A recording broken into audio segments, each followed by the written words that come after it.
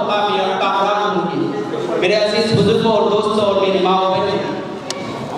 ہم اور آپ